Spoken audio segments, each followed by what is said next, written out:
au Seigneur. Merci. Que Dieu soit béni. Nous restons debout, s'il vous plaît. Nous allons lire les Écritures et puis nous allons nous remettre. Tokotanga la Bible. Tous passage Oyo et Espira qui semaine Oyo. Psaume 86, verset 17. Nous lisons d'abord le premier passage. Psaume 86, verset 17.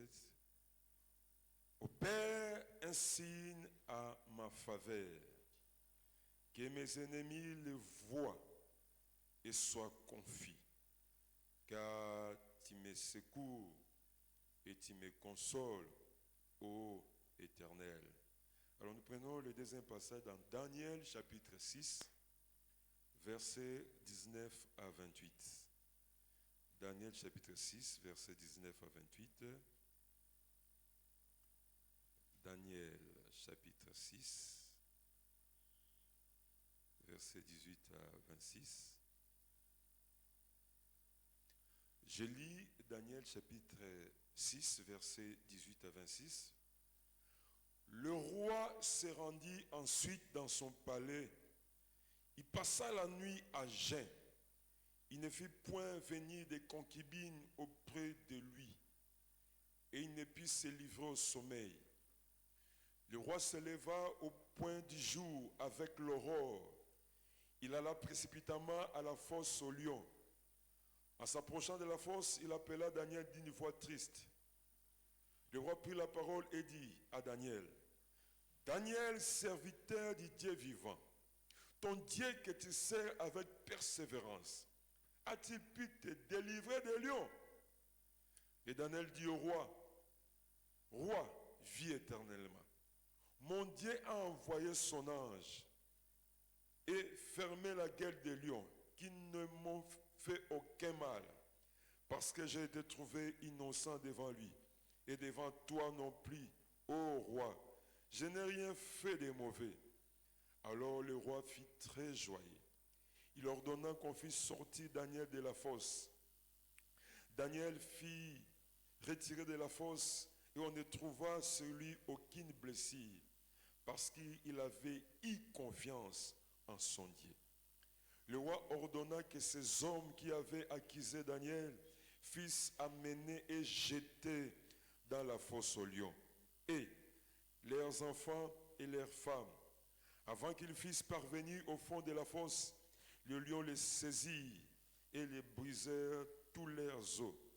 Après cela, le roi Darius écrivit à tous les peuples, à toutes les nations, aux hommes de toute langue qui habitent sur toute la terre, que la paix soit donnée avec abondance. Que la paix vous soit donnée avec abondance. J'ordonne que dans toute l'étendue de mon royaume, on ait de la crainte et de la frayeur pour le Dieu de Daniel, car il est le Dieu vivant. Il subsiste éternellement. Son royaume ne sera jamais détruit et sa domination durera jusqu'à la fin. C'est lui qui délivre et qui sauve, qui opère des signes et des prodiges dans les cieux et sur la terre.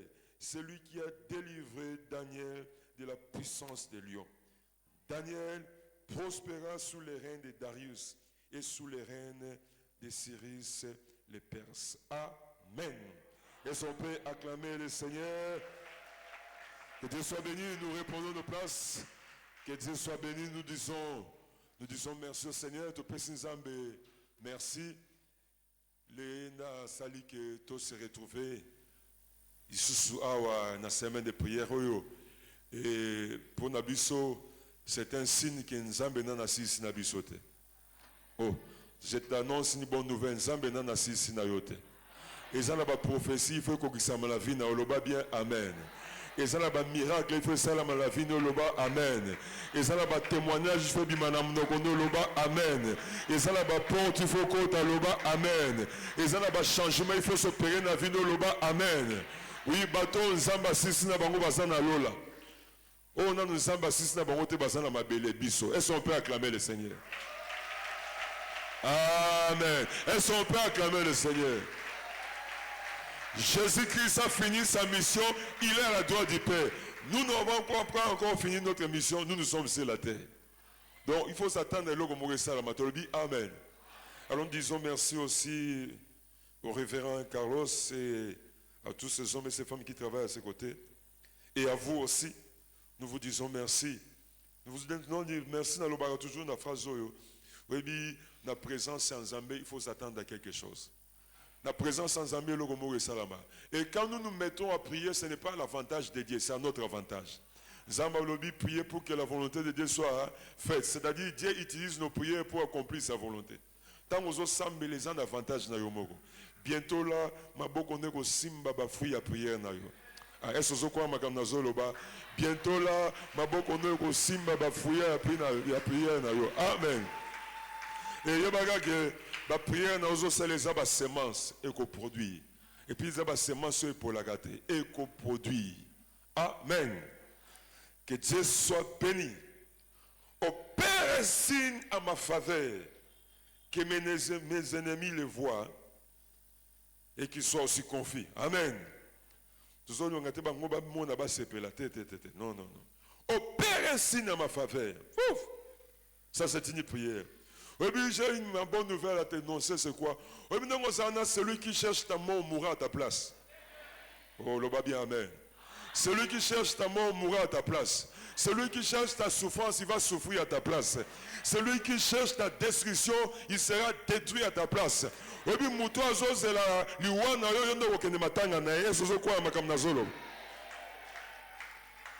Oh, non, surtout va planifier contre eux et qu'on tourne davantage dans le bas bien. Amen. Est-ce que quoi on a ma kamnazoloba? Est-ce que ma nzambe bazan de siko? Est-ce que ma fils de Dieu bazan de siko? Est-ce que ma fille de Dieu bazan de siko? Est-ce que ma osala ma kele la bateau bazo croire? Nous croyons la parole de Dieu. Nous croyons la parole. Nous acceptons la parole de Dieu. C'est pourquoi qu'on bange le côté. Azo c'est la liwa no yondo ko kende matanga naye. Ou azoluka azana makanisa mabe contre eko zongele moko. Parce que yosa ya nzambe beta to loba na za ya nzambe. Yosa ya nzambe loba amen. Daniel. J'aime bien cet homme, Daniel. Na lola tango to komone na ko féliciter. Amen. Oui, Daniel. Sotali Daniel a comme Babylone. Pas comme un voyageur, à comme Babylone, pas comme un touriste, à comme Babylone comme juste un déporté. Hein? Façon Daniel, comme donc Babylone, Babundisi bana Israël, Balongi bana Israël, et puis le roi de Babylone a décidé na bano bataba classe noble, c'est-à-dire bana ba riche, bano batanga, bano bazana ba bonne condition, a kumbi bango nyoso, a memi bango na Babylone. C'est comme ça que Daniel a commencé la Babylone. Mais bizarrement Mouto Daniel, ce qu'on dit, pendant tout son temps à Babylone, il est resté dans la position de grandeur. Ça, c'est une leçon pour nous. Façon Oyana Mokili, ne sait pas ce qui est important. Le Amen. C'est pas ce qui est important. Ce qui est important, c'est oh, le bien, amen. La manière que les choses ont commencé dans ta vie, ce n'est pas ce qui est important. Ce qui est important, c'est la manière où Dieu va prendre le relève et va finir l'histoire. Il y a un nengo yana mokile dérangé yote. Oh, c'est important, Zaline Samba soit relève. Oh, le bien, amen. Oui, c'est important, le bien Samba soit relève. Nengo yana mokile. Ataba le bien yoza, moi na moko, enfant non désiré. Oui, non désiré par les hommes, mais désiré par le Dieu Tout-Puissant. Donc la manière que tu es venu sur la terre est dérangeant à côté. Mais ce qui est important, c'est comment tu vas finir ton histoire avec Dieu. Daniel a continué comme un déporté. C'est-à-dire, longi bino, kangi bino lokola bitin de guerre. Memi bino la Babylone. Et voilà, Moutouana tanga côté de Babylone. Pendant la période du roi, premier roi memaki bango Nebuchadnezzar. Daniel à côté de Babylone, dans la période de règne de Nebuchadnezzar, dans la position de force. Ouf! Oui, bien qu'on a la race à bateau, il y a un gouvernement. Oh, vous comprenez? On a période de mon bout de Zaïn en Bongo. La période de mon bout de Zaïn en Bongo, la période de Kabila le père aux Anambongo, la période de Kabila le fils aux Anambongo, la période de Patiseke aux Anambongo. Ah, le Bible, amen. Donc, il y a un bateau, il y a un gouvernement.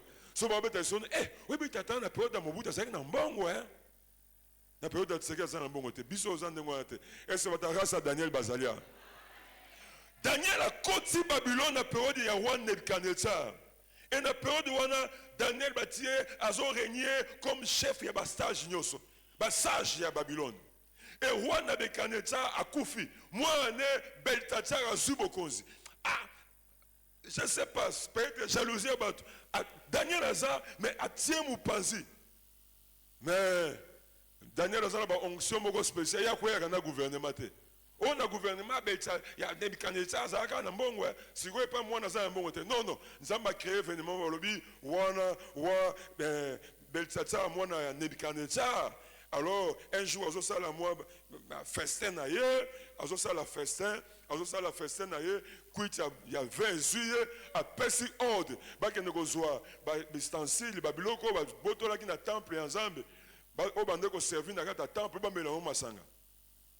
Et ba zui ngo ba teve, bandi ko mela masanga, et bandi ko louer ba nzambe la mama bikeko. Ba tonga ba sa boy, moi ndamba loboko bimi na mi et komi. Kuitinyo ceci. Balubi ba genou na bango tout ani donc on senti attends la tiki pantalon et pantalon quoi donc choc.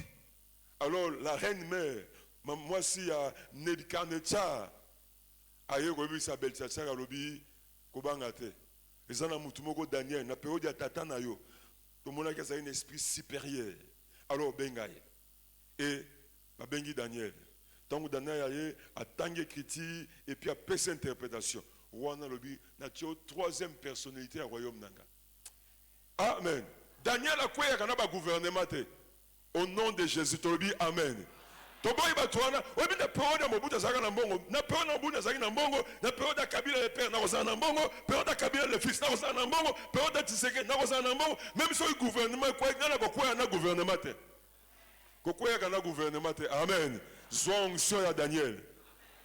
Balobi na butu wana ba med na ba perse ba koti ba bomi Beltachar Daniel a se retrouvé na gouvernement ba med na ba perse et le roi Darius a su bokonzi mais na bokonzi Daniel est gouverneur pourquoi na gouvernement te amen parce que aux na gouvernement inébranlable gouvernement ya lola est-ce bata gouvernement ya lola basalia est-ce bata gouvernement ya lola basalia et non seulement notre gouvernement Darius a subi conspiré, même il y a Cyrus. Azuka Azaka Bokonzi. Gouvernement Zolega, mais il y a Zolegate. Parce qu'il y a une onction spéciale. Zala Raswana. Babet ali solo non dans le passé te ancien combattant bazate te le dit amen. Zala Raswana babet to boy babet ali solo osana nous vivant osota moi obi tata na zaki na mbongo na nokufite to bo babet ali solo dans le passé loba amen parce que mon serviteur montera il se lèvera très haut. La Bible n'a pas promis la réussite to telemeli toute forme et réussite au nom de Jésus. Soki makambozo banda e bandi bien e mataka comme mata comme koko zana mbongo comme la suki ya pembe ozala mbongo okomi na kiti ozotelema te me bandako ne ozofuta misala ne ozofuta bakoti ne ozofuta kokweyaka na gouvernement te loba amen. Ça c'est la grâce. Il y a Daniel. Daniel c'est ce tome là où le psaume 86 verset 17 et so répondre vraiment à style yavinaye. Opère un signe à ma faveur. Daniel. Et pendant règne en Nebuchadnezzar, il y a des messieurs ici. Darius. Balobi, pendant la période où Darius Azalaki na 120 centrales, c'est-à-dire comme gouverneur. Balobi. Et puis, il y a 3 chefs qui ont contrôlé les 121. Et puis, il y a une intention. Balobi, il y a Daniel, il y a numéro 1. Les autres là, ils ont compris. Mais bien, Daniel, comment Moutou a quoi yagate? Na période de Nebuchadnezzar, kakaye. Période de Beltachar, kakaye. Si on peut kakaye, on n'accepte pas ça. Alors, bah réfléchir. Bah louki na gestion ya Daniel. Bah trouver faute mogoboy. Pour pas accuser. Bah trouver faute. Mais bah Daniel il est trop fidèle à Dieu. Surtout, ça les lois contre makamuna nzambe. Connaissant Daniel, jamais à réfléchir pour désobéir dans nzambe. Bah étudier très bien. Et on peut que batouana peut bazana banzambe la on va sambela la gars. Batou va saluer complot. Mais bandimi ba on peut pas se priver dans nzambe bon parce que ba on bange ça sans effet. Eh ba ebi wa ba bi wa pendant 30 jours ça la décret. Mutu moko te na Babylone asambela na royaume ba Mede ba Perse asambela nzambe mususu apart yo. C'est surtout ndo samba to ya koyebisa yo roi to sambela lokola nzambe. Mais bango pe baza ba nzambe la bango. Ba bi ko ya bango eza sans effet. Mais bi que nzamba Daniel ndeko ça la problème. Yango mes frères et sœurs ko na négligence ba mususu te. Yo ça dans la vérité.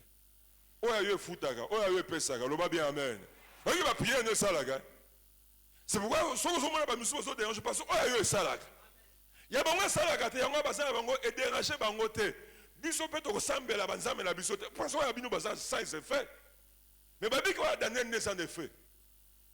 Alors ba tse presso ba mebi wana betango soya ba mène ba perse de manière à ce que tant ou décret on est qu'on a signé c'est irrévocable. Et le roi ne savait pas parce que ba conseiller ba biso to yokani. Alors que Daniel n'était pas là. Roi pas signé, Babitan va publier décret wana, Daniel sans tenir compte, il y a décret. Comme d'habitude, accueilli à Fukami. Abanugo Sambel, na Tongo, na Midi, na Poko, Azo Sambel, à fenêtre tourner vers Jérusalem, Azo Sambel. Alors, Baïbatouane, Bakoti, ah, Bakangi, Bano Zelango. Mamie pas un roi. Baké pas un roi, Baïbisi roi. Est-ce que yo signé qui décrété pendant 30 jours? Mutumoko na Babylone a sambela nzambe musu teka sambela kaka yo on a signé qui mais ça na mutumoko comme Daniel makambo signé ka zoto sangote babi roi le roi aimait Daniel a ça qui n'a intention même à placer Daniel likola mikonzi wana mais oui mais ça ba preuve musu même amour ya bato ko servir le côté amen. Et ça a des preuves. Oui, mais à tout bala, oui, mais bandoto mingi, ça yomoko hein. Oh, ma femme prie beaucoup. Na bandoto ça a marié. Bituma musu na bandoto au monde ça yomoko hein. Est-ce pas marié, c'est pas ça. Hein?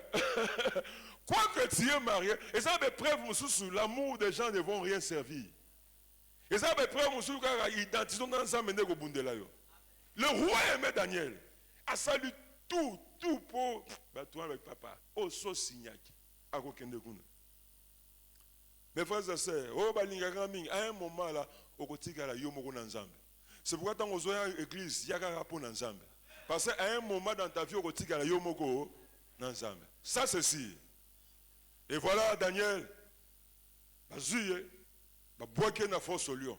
Et puis ces gens-là savaient que c'est fini. Bah ebi c'est que la force au lion ça là. Babi que destin mouton et sukiwan. Et babi roi a zongi nandaku. Ah! Que fait? La loi est là.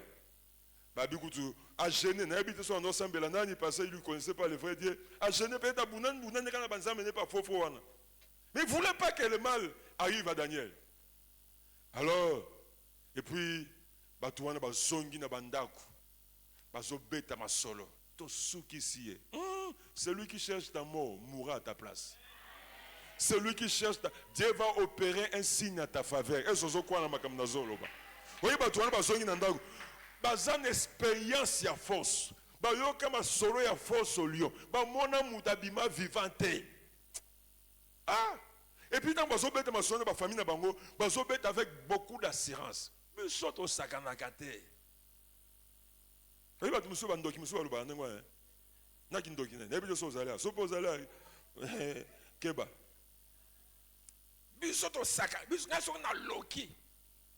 Il y a des gens bizarres comme ça baso peta du solo ba vandi moni asa na force obi was insister pour à côté et sili l'habitant de Okinera to constater que mikoua c'est fini.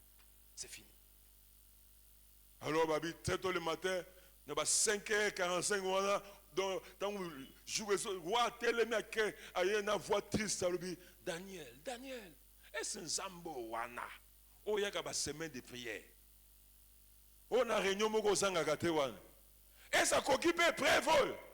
Et ça bigison à Lyon. Dans le papa, à coquille. Ah ouais, il n'y a pas cococa. Oh, je dis, ouais, il n'y a pas cococa. Est-ce que vous mettez le bon on a mis l'autre? Ouais, il n'y a pas cococa. Mais ça sonne, hein? Et ça sonne à coquille. Hein? Et ça sonne sur le balai, hein? Tu n'as pas de balai, et ça sonne. Maman n'a toujours mes balais. Hein? Il y a un zala sur l'ensemble, hein? Et ça coquille est prévol. Et ça veut qu'on sauve un lion. Ah bien, coquille. Alors, après, si, oh, babi roi, c'est peu, il va bien constater. Alors, ça va. Oui, le bateau va fondre. Toi, mécano, on peut se dire. Babi, bateau, un temps, baillé. Lion, on va se le bon, la sète. Bissot, on se le bon, la sète. Tu vas dans le colo. Si on va boire, il y a Daniel Pamba. Mais, dans le roi, ma cambe tourné, ma bois qui bango. Basina bango. Na bana na bango. Alors, roi signé décret. Alors, lui, partout, pour respecter, Zamba Mamou, il y a semaine de prière. Alors, lui, partout. Et bah, non seulement ça, Daniel prospéra. Après épreuve, c'est la prospérité. Le va bien. Amen. Dieu a opéré un signe en faveur de Daniel. Il a opéré un miracle. Et bien, Batoual va monyango. Mais bah, pèse bango, bah, monyango, bah, suite à Robert, les solo militaires. Parce que, maintenant, bah, Lucas qui loue à Daniel, bah, Koufou na place à Daniel. Et je le déclare, éthique à la parole. Celui qui cherche ta mort mourra à ta place. Oazo lingaba longolo musala yenda ko longo musala ana. Oazo lingo perdre santé yenda ko perdre santé. Oa nga boa ke lomba so songela yena kombo na Yesu. Oa linga détruire moi na songela na kombo na Yesu. Amen. Ça la mandengwana. Batuana bakei. Bazaki lui Daniel ben bakufi na bango na basi na bango na bana na bango nzamba zali. Et le Dieu qui a opéré avec Daniel, il n'est pas resté dans le passé, il est avec nous dans le présent. Ce qu'il a fait, il peut le faire aujourd'hui. Est-ce que quelqu'un est prêt? Il y a au moins la bilembo et ensemble. Je ne sais pas dans quel domaine il y a. Je ne sais pas dans quel domaine il y a foyer, mais quelque part c'est possible. On a expérimenté le Dieu de Daniel. Alors va bien, amen. Mais quelles sont les vérités spirituelles ça que Daniel Bali a été? Et ça atteint. Oui, pourquoi tu as dit force au lieu? Parce que ceux qui m'ont dit mais pourquoi Daniel a bimaki? Ce n'est pas par hasard. Pourquoi même qu'il y a une épreuve nous soutient? Parce que force au lieu. Parce que ceux qui ont c'est fini. Mais Daniel, ce n'est pas fini. Daniel a bimé. Il faut bima. Mais il faut que la vérité spirituelle, tout le monde ne peut pas Daniel. Tout le monde ne peut pas Daniel. La première chose,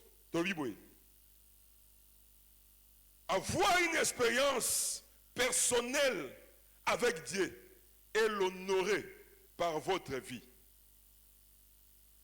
Hein? Avoir une expérience personnelle avec Dieu et l'honorer par votre vie. Ça, c'est la première chose. Non seulement j'ai une expérience avec Dieu, mais je l'honore par ma vie. Amen.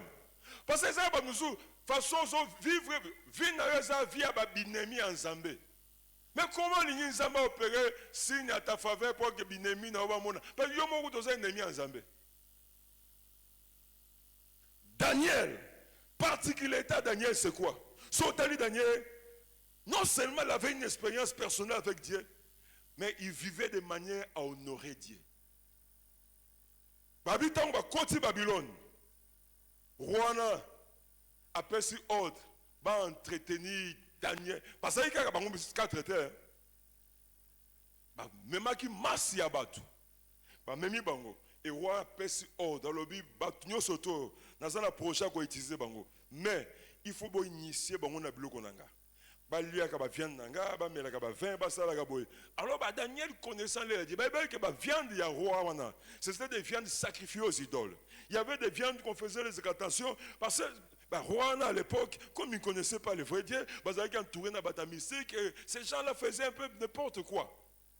Mais Daniel, mais quand Daniel avec ses 3 amis, décidé, décidé, s'essuyer, décidé, viande sacrifiée aux idoles, Kaka bango 4. Bazalaki belé. Oye que belé mususu wana ba destiné na bango et souki na table ya roi. Hein?